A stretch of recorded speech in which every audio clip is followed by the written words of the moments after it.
All right. I was digging that. That was fun, Jason. Thanks for Yeah. joining me live. We're doing a new thing, guys, and I know we gave people on Facebook like 50 minutes notice, but this is something we've actually been planning, and that is to have discussions of the episodes that we do, the main episodes at least. And so we're bringing on Jason, who's there to my, are you on my right or left? Left, you're on my left, I guess. Anyways, Jason is the guy behind the scenes who does so much of the stuff that you guys see. He's managing our social media, but also more than that, I put social media manager, but really he's just like the all-around guy who gets stuff done. I mean, when there's like a need to go change titles for all 90 something episodes that we have now, Jason gets it done. And so we collaborate once a month, try to figure out what needs to be done and all of that. So the fact that the ball doesn't get dropped nearly so much is because Jason has come on board. So thank you, Jason, for joining us. Yeah, thanks. I'm glad to be here. You have a lot of books on your shelf right now. Yes. Now, I've never seen this shot of you, I think, this like in this backdrop and all that, but usually people put the spines of the books like right behind them so that way they can signal that they are like, you know, and then you try to like look and see what they're reading and stuff like that. You've put them sideways, so I'm going to assume that all those shelves are full of heresy. Just the middle shelf. Okay. The one above it is, it's yet to be determined. Okay. All right. Fair enough. All right. I like to keep a little sense of mystery there. Fair enough. So yeah, Jason's joining us. He's going to help us lead out and have this discussion. Like I said, I know this is short notice for you guys, but if you want to leave comments, and we can throw them up on the screen and respond to you, and maybe someday we'll even bring you on with us if you want to join us for a little conversation. And our subject, of course, is Season 2, Episode 31, Irony of the Century, which is about what again, Jason? The Great Disappointment, Part 2. But is it the greater disappointment, right? Like, yeah. I mean, 100 years. I've been preaching about the end of the world for 100 years. Start to feel a little bit like Noah with no rain, I think. Yeah. I guess that's true, because it took Noah like 120 years, is that right? And then like an extra week. And right. And it's been a lot longer. The thing I think people may sometimes don't realize is that when we're talking about the 100th anniversary, we're talking about in 1944, and we are, I think maybe I mentioned this in the episode, we're far closer to the 200th anniversary right now than we are to the 100th anniversary. We did 175 years. I think it was like 2015 or something. I don't know, or 2019, something like that. We did 175 years recently, I think. Math is not my strong suit. So anyways, that just raises all sorts of questions, and we got some good feedback on the episode of people who are thinking about it alongside us, and so that's exciting. Yeah, I think one of the things that I really appreciated about the episode, and like really the whole podcast, is giving the context. Kind of, it's similar to reading the Bible. Sometimes when you read little stories here and there throughout the Bible, you forget which ones are connected to which ones and which in the time frame. And so, reading about McElhaney, and, in your episode, you talk about this really grand sermon he gives, kind of commemorating this 100 years since they started preaching the end of the world. And having him also mention that, his memories of hearing Ellen White preach about the second coming and the nearness of it, to me, gave it a lot of context. Like, I didn't really think the person who would be preaching about the 100-year anniversary also heard the original preaching from Ellen White. I'm like, that's a really intense tension to be holding. Yeah, it definitely is. I think the bonus episode just came out this morning, in which we talk more about McElhaney. So let me just string that in here. And I talked a little bit on the bonus episode this morning about how McElhaney grew up at like peak Ellen White. the last couple decades of Ellen White. I would say since she got back from Australia, Yeah. she was really just unchallenged. And I don't know how people are going to react to that idea, but I don't really want to debate it. I guess my point is like, it's different when you're a 17-year-old girl and most of the people around you in this Millerite movement thing are older than you and they're male, and they can look at your claims of having visions as, they're going to doubt it. But when you're older than most other people, when you've built this great institution of a church, and nobody else was around in the early days, you kind of take on, I think, a bit of a legend. So Ellen White, the legend, was the Ellen White that McElhaney knew. And so, what does that do for you when you're just a kid or you're a teenager or you're a young adult and that's the only Ellen White you knew? Not the girl who wrestled with her salvation, not the girl who struggled to be believed by those who were even closest to her, but the woman whom everyone paid homage to. Right, and so decades later in the 40s, you're looking at a church where most people have never met Ellen White herself. So you got to pass that on, right? Yep. Yeah, and I think that's a really big shift in perspective, and I was kind of holding that. It was really probably the part of the episode that kind of shook me the most is McElhaney talking about they were just saturated in this talk of the second coming, and it was possessed their very being, and nothing was more vivid, more real, or more outstanding. It's like it was everything to them. And part of me was kind of jealous. I feel like there's so much complexity now, nearing the 200 year mark. There's so many things. I have a list, a mile long of things I want to study and, figure out. And not all of them are important, but a lot of them I feel like, these are things that really matter. And I'm like, it would be kind of nice to just have one thing to focus on. And just that was the whole world to these people. Yeah. I think we kind of do the same thing, even if we've never met Ellen White, which I don't know about you, I have not. But we take what little bit we have that we consider important or sacred or whatever. So maybe I never talked to Ellen White, but maybe I heard from a guy who heard from a guy who was there. You know what I mean? It's just, again, in that bonus episode this morning, I talk about McElhaney being part of the bridge generation between Ellen White and the pioneers and kind of more modern Adventists. But I don't know. I think we all kind of do this thing where we're trying to carry forward something that we usually encounter in our childhood and pass it on, even if it is by now secondhand or thirdhand, in its origins. So I know in the 70s they did this video where they filmed people who were there and who had met Ellen White. Well, okay, those people are probably all dead now, but now I can watch that video and now I can talk and about Ellen White as if, what is that, third hand now? Because now their memories are my memories and we just pass it on, but they're not mine per se. I wasn't there. But, I think we do the same thing. Like when you see Ted Wilson getting up in 2015 or 2010 and talking about the need to get back. I mean, it sounds like a very McElhaney sermon from the 40s. We still do that exercise. I think the question that we have to wrestle with is, does it have the same impact it did 70 years ago or even 70 years before that?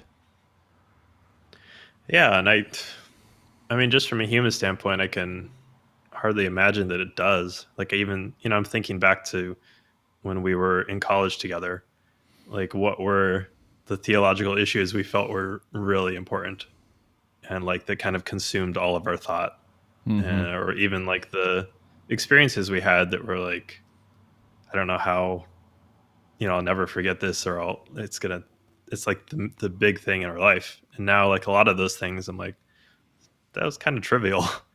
And it's just, some of it, is change, but some of it's just time. It's hard to hold that same weight of significance over a long period of time. Yeah, and no doubt, I think going back to college, some of those things lost their significance because I think you realize at some point they're not as important as we thought they were. Hmm. And but and I think that's fine. There's like a natural losing of things as time goes on, things that you don't need to carry with you anymore. You don't need that tool in your memory anymore. And that's fine. But there are other things that maybe are still important that you still have a hard time carrying with you in the same way, right? I think, I don't know about what your experience is. I was, of course, came into Adventism as a teenager or early teen. And, I remember some of that kind of fire I felt. I was insane. Like and you see so many people, now that I'm a pastor, I see so many people who also remember that fire that they had, and they feel like they're not as good of a Christian because they don't feel that way anymore. Like I need to get back to that feeling of fire, for lack of a better word. And is that, do you think Adventism is kind of doing that collectively right now? It's like you feel bad because you don't feel the fire that Ellen White seems to feel when you read her writings, or Joseph Bates or James White or Loughborough or any of these other people in the pioneering generation. You read it and they're like, wow, man, these people got it. Or McElhaney talking about his childhood, like that Advent consciousness that was everywhere. And you look around, you're like, it doesn't seem to be in our churches. Are we failures? Or do you think it's reasonable that, I don't want to say that we kind of move on, but do you think it's just maybe natural that we don't feel the same way anymore? That answer is, I think it's some of both. Yeah. I think there's a degree of naturalness, I think, that happens. I also think there can be some, I think sometimes when we grow and mature, things get more complex and more spread out, but also more interconnected. And that doesn't necessarily mean there's automatically less fire. I'm thinking of even like a marriage relationship, like going from dating into marriage. Like when you're dating, you don't have to worry about doing the dishes or like cleaning the house or taking care of the kids. So I've heard. And all of those things, though, are part of like a holistic, healthy marriage. Now, if you also lose the fire, as we've been saying, there could be a problem there too. But I think sometimes, when kind of going back to church things, when we're hyper focused on one thing, maybe we're missing out on other things that are connected to that are really important. I even think of the last handful of episodes and all of the issues coming up from World War II, about nationalism even. There's been a whole series of episodes on racism, and we can keep adding to that list, and problem with sexism and so on and so on. These were all still going on at this time when the church was hyper focused just on the timing of the second coming. Yeah. And as we not that we stop focusing on the second coming and focus on these things, but as we draw all of the different issues that come up into our understanding of the second coming and the Sabbath, how does that, it maybe kind of makes it more complex to think about the second coming, because it's not just about the timing of it, the nearness of it, but also the deeper, more complex meaning. Yeah. So so it's some of both. I want to just flesh that out with you for a second. Yeah. So you think, because I know when I was in my on fire state, there was a limit, I think, to what I was open to learning. And I think that's what your point is, right? It's part of the fire thing is you're so narrowly focused on a few things that these things become all important, all consuming truths, I guess. And it's really hard to see a wider view of things. And so it's kind of like with phones. So I have the garbage 11 iPhone, the garbage one. They're all great, but I mean the the low end one, right? And like, why does it have two cameras on it? Because one of them has like a telescope lens, right? And one of them has a wide lens. Hmm. And so with one, you can really zoom in on something that's really important and be narrow and focus. And with the other one, you get that wide perspective. And Apple apparently feels that you need like both. That one camera lens does not do both well enough. And so they put two on here. And of course, the higher end phones have even more. I think there's like 3, and I'm sure there's some phones out there with 4 lenses on them and all that kind of stuff. But I think maybe that metaphor is apt for our spiritual lives as well, because there's an importance to zooming in on something and having great focus and being on fire about those things and keep, focus on the important stuff and just ignore everything else. And there's also great benefit, it seems to me, being zoomed out and getting a wider view of things, getting some perspective. And, our eyes can do both of those things, and they both have functions for our survival. Like a wide view is really nice when you're driving or running down a trail or something like that. You need that wide view, and sometimes you need that, like if you hear a noise in the woods and you think it might be a bear, sometimes you need to like focus on the direction of that sound and kind of peer through the foliage and see what's over there. Both of those things can save your life. So, but that balance has got to be hard though, right? Like when you need to zoom in on some things in your spiritual life and when you need to zoom out. Yeah, for sure. And I think you're right. I think you need both, and I think they both inform each other. Like the super focused view enhances like a deep focused understanding of something enhances like the overall view, and an overall view enhances like the specific view. Yeah, it would be nice to have a formula, just be like, here's the perfect balance. Right. It'd be great. And I think it's, not to oversimplify things, but I think it's a lot of what humans and churches, and why we have so many divides, is everyone finds themselves on a different part of that spectrum trying to balance it. And if you end up a little bit too far away from where I think is balanced, then you're the enemy. Yeah, right. And, yeah, that's how it goes, it seems. It's just, I remember somebody commented on Instagram about the episode, about specifically the point where the church leaders approached William Miller's tomb. Cool technology, right? And said I think it brought tears to their eyes. Just the thinking of what that means. To be standing at a guy's grave who had been dead for almost 100 years. Miller, of course, died a few years after the 1844 thing. And you just think to yourself, like, yeah, if we went and visited Miller's grave today, like it feels like such a distant memory, right? Yeah. And you just wonder, like, what would I feel if I went to there? Some Adventists I know have been on these tours of these pioneer places. They've been to Miller's home and, visited the other churches and things like that from our past. But it's kind of like, I guess I'm wondering, why doesn't it hit us the way that it hits McElhaney and it hits them to be in these places?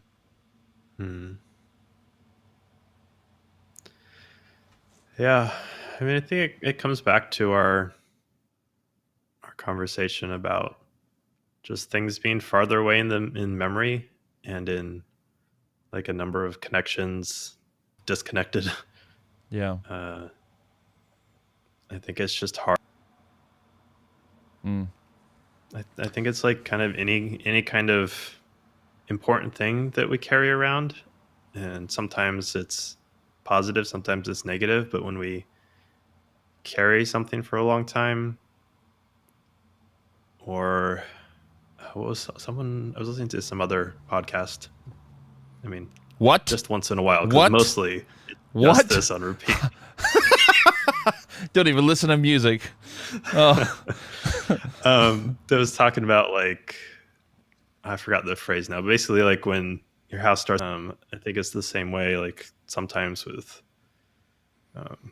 grief that we have, or even important things. Like you get used to things. Like Yeah.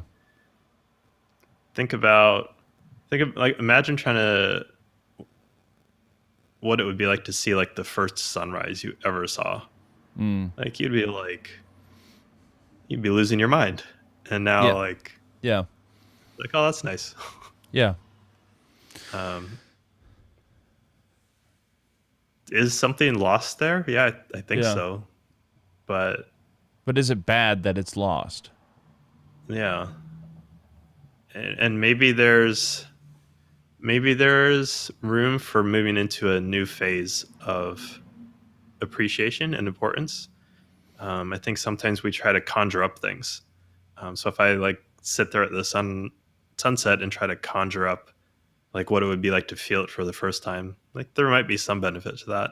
Mm-hmm. But maybe I can take on a different appreciation and notice like some quality of it that I wouldn't have noticed the first time. Yeah.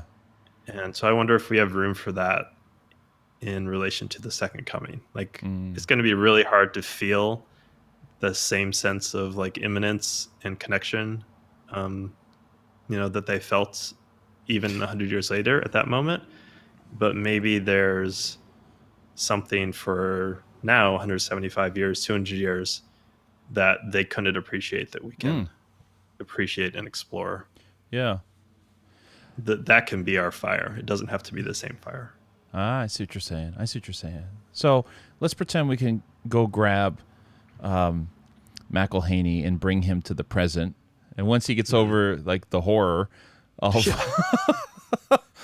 how Just things have crying become, for like 5 days. Poor guy. yeah, right. I can't imagine what would go through people's heads when just to see the world the way it is now, or even Adventism the way it is now. I mean, it's kind of grown into this different thing in some respects. But let's pretend we could bring him up to today, and let's sit him down with us. We could like pull up a spot for him on the live stream, and he can talk with us. But I think the sunset metaphor is really good, and it makes me wonder, as I think about it, is there a new appreciation for sunsets that settles in at some point after that initial, like, wow, that is cool? You know what I mean? Like, it's kind of like, to go back to the relationships thing you brought up earlier, there's definitely a feeling when you first meet somebody or first start dating somebody or are first married to somebody that does not persist forever.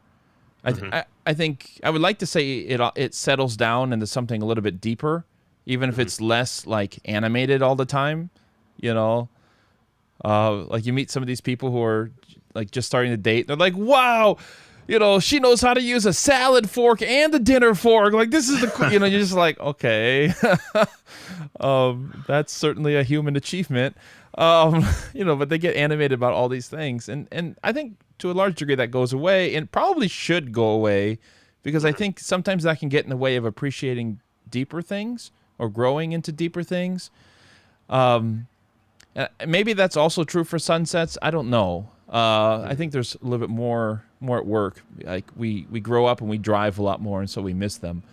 But certainly with relationships, it transforms into something deeper that from the surface may not look like it's as good.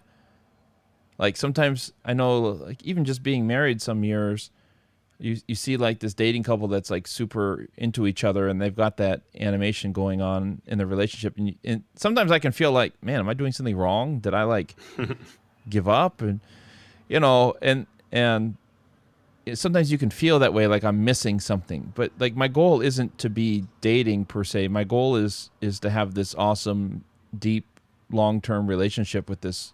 It's like a different stage. And I'm in the marathon. I'm not into like, let me impress you of how desirable I am as a companion. Like I don't want to give up on that, but it's like it's a long-term thing now. And so it's like sometimes you can look back and say, well, I'm missing out because I'm not in dating mode. But then I realized I don't think dating mode would serve me very well. You know what I mean? Because you're always like, I got to make a good impression. I got to show how generous I am and how considerate I am. You know what I mean? Like it's a little bit of acting maybe. You're trying to be the best version of yourself at all times. But if you're only always doing that, you're kind of like, you want them to love you for who you are, not just for kind of how you're stretching and contorting yourself into being in their presence. So can we maybe say the same thing about this, where the Millerite movement and all that kind of stuff was like dating, and it was wonderful, and it brought us to where we are, but now 175 plus years into this marriage, we should expect it to look differently? Yeah, I think that's, I mean, all metaphors like break down at some point, but I think it's no, it's not this one. Take it forever. It's a fun way to explore it, and I think, you know, there's a novelty to dating. There's also like an uncertainty. Like, part of why it's exciting is because it's like, this person might actually like me and stick around. Yeah. And that is kind of fun, but I'm sure glad that it transforms eventually to like a loyalty and a constancy that's not like not as many sparks, but is way better than the sparks. Sure. And I think there's, you know, exploring that just a little bit, there's, if you kind of like settle into the idea there's nothing new, I think there's a detriment to that in relationships and in theology and thinking about the second coming. But I think the good news is that, you know, as we settle into like more of a long-term trust experience and relationship with God, and even in trusting about the second coming, it's a really difficult place to be in. Like, the longer it goes on, the longer, or the more intensely that trust is challenged, but also the stronger it becomes, I think, or it has that potential. And I think if we hold that in addition with continuing to search for things that are new perspectives that are really life-giving, and like that's always available, to find those things that will kind of wake us up a little bit, give us a new perspective, and rekindle maybe not the same fire, but the same sequence of fires. I don't know. Breaking down the metaphor now. Yeah. I think it's, if I could have McElhaney here, I would say that I think he's right in the sense that there's a quality of Adventism that's been there from the beginning that is restless, that agitates for us to kind of stay narrow in terms of focusing on the ultimate goal. And, you know, and I think it's a tendency of this age to critique the previous generations and saying they were just way too narrow. They didn't appreciate this, and they didn't see this. And, you know, some of that, of course, is very valid. But at the same time, I don't want to lose that focused on the transcendency of the second coming, because I think that transforms our experience, and don't just kind of completely accommodate oneself to this age, and just kind of join the lazy river that is life as it keeps going, but swim. And don't just kind of keep floating with everybody else, but swim, and sometimes swim in the opposite direction. And, you know, I appreciate that about Adventism. It's definitely like a high stress faith. Like, if somebody's watching who's not Adventist and doesn't quite understand it's a very like there's a pressure to being an Adventist, and it's just kind of built in. You know, eat right, exercise, go to church, you know, read books, educate yourself, like keep going, get out of your comfort zone. Like, we're always preaching these sermons to challenge people to break out of the lethargy that they may find themselves in. We don't like when people just sit still, although most of us do it from time to time, right? But we just want people to keep moving. So anyways, personally, I appreciate, I have a soft spot in my heart for McElhaney and others like him. Like, I don't want to lose that either. I also think they didn't always appreciate that 200 years later, it carries with, there's like a certain entropy to memory. Like, I can't believe in 2044 as Ellen White did in 1844. Like, it's just impossible. It's just how things work. Before the show started, we were talking about how, like Augustine wrote his City of God when Rome was sacked, because that was such a traumatic experience to Christians in that day. And now, 1,600 years later, I don't care. And neither do you, and neither does anybody else who's watching this. Like, none of us care about the fall of Rome. It means nothing to us. But it was so traumatic to Christians in that day because they were trying to figure out, well, what does this mean now? They had thought Rome and Christianity were going to travel together, and now that Rome's gone, what does that mean? Like, so it's just how life works. We got to figure out how to instead of just kind of lamenting the fact that Rome's fall means nothing to me and what's wrong with me, and kind of going down that road. I think I'm better served just kind of saying, yeah, that's just what happens when 1,600 years pass by. Like, part of that is natural, and I just need to find other ways to accomplish the same goal, in terms of my faith goals and my spiritual focus and all those kind of things. That's where I'm at on this episode, at least. Yeah, I definitely agree. And so basically what I hear you saying is, like, history doesn't matter. It's in the past, and it's disconnected, so just move on. So yeah, go find another podcast.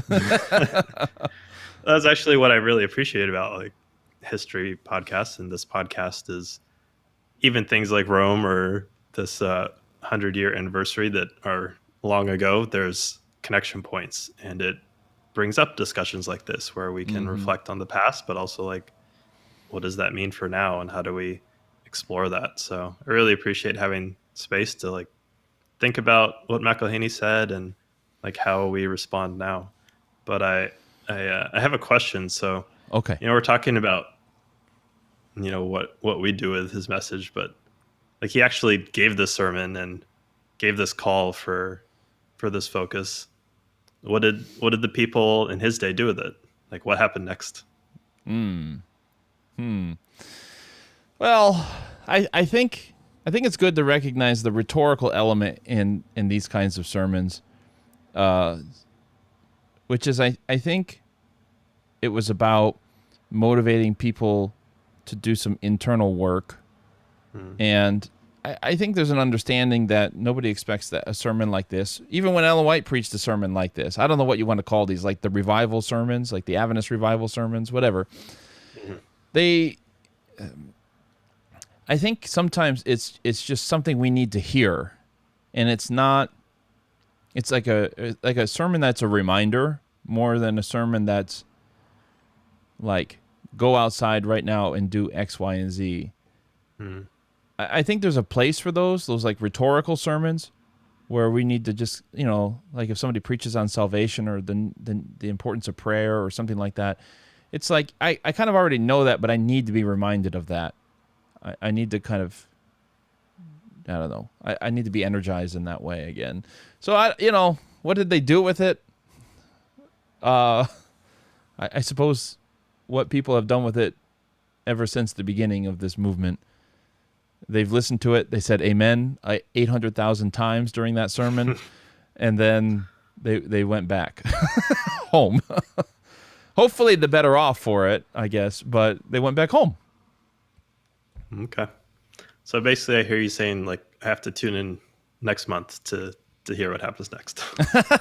Well, we're not going to pick up right at 1944, but we're going to skip ahead a few years to 1952, and we're going to talk about the 1952 Bible Conference, which is going to be exciting. McElhaney's gone by this point, but the spirit, I think, is still there. The spirit behind this Bible Conference is they walked a very tight rope, I'll put it this way, because they didn't want to change their doctrine or anything like that. And people were afraid that that's what this was about, because anytime, like, I guess theologians meet to talk about doctrine, there's a fear, like, you guys are going to change something. But on the other hand, they also realized, as they put it, that our explanations for our beliefs are dated. So that's how they explained it. We're not changing what we believe. We're changing how we approach it and explain it, and so on and so forth. And part of that was, I'll just say real quick, a little preview before we go. they would bring in like an archaeologist and say, what are the latest findings and what do they say about the Bible? Because, sometimes they were using stuff that was discovered in the 1800s. Like that's what they were still preaching about and talking about. And it's like, we need to get the latest stuff here just so we can better explain the things that we believe. But, there's always an element of change, even in our best intentions to stay the same. There's always an element of change. And so we're going to talk about that in September. Awesome. Actually, no, this month. This month and September, I should say. Great. So that's 11 more days. We'll do the first part of that episode. Awesome. All right, Jason, thanks for joining us. We're going to try to do this next month. We'll give you guys a better warning, right? We'll give you guys a better warning of when we're going to do 2 it. 2 days. Yeah, in 20 minutes. It's going to be like a flash mob. It's like a flash live, and we're just going to show up when you least expect us, like the Spanish Inquisition. See if you can find us. But anyways, we'll give you guys a better warning next time, and we'll take your comments and all that kind of stuff. And at some point, we can bring you guys on with us, and we can talk about some things that you liked from the episode. We're going to give you a couple weeks, I guess, to digest it and all that kind of stuff, and then we'll talk about it. So go check out the bonus episode from August that's out right now. It's called McElhaney's Skeleton, I think. And we just talked a little bit about his life.